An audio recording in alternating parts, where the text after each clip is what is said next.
Hi friends, నేను మీ అనంతపూర్లో express. ఏదైతే సరస్వతి పూజ జరుగుతుంది, సరస్వతి పూజకి అందరూ విద్యార్థులందరూ బాగా రెడీ అయి వచ్చారు. ఒకసారి చూడండి, కామెంట్ చేయండి. సో మీరు కూడా ఇలాంటి సిచ్యువేషన్ ఎదుర్కొన్నట్టయితే ఒక్కసారి కామెంట్ చేసి మీ స్వీట్ మెమరీస్ పంచుకోండి.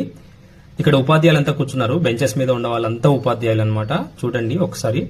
ఉపాధ్యాయులు మేము చెప్పినవి రావాలని అనుకుంటున్నాం అనమాట. ఖచ్చితంగా వస్తే మంచిది అని మేము ఛాలెంజింగ్ గా తీసుకొని అనుకుంటాము. అలాగే విద్యార్థులు కూడా మేము చదివింది రావాలని చెప్పేసి సరస్వతి దేవి ముందర కూర్చోవడం జరిగింది.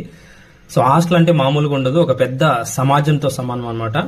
ఇక్కడ మెలగగలిగితే విద్యార్థి ఇక్కడ ఉండగలిగితే నెక్స్ట్ సమాజంలో ఎటువంటి ఇబ్బంది లేకుండా జీవించగలుగుతారు.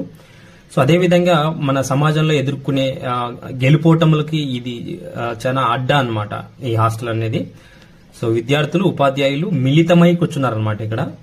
సో ఆ సరస్వతి ముందు ఈరోజు హాల్ టికెట్స్ పెట్టి పూజ చేసి మేము చదివినవి రావాలని వాళ్ళు, మేము చెప్పినవన్నీ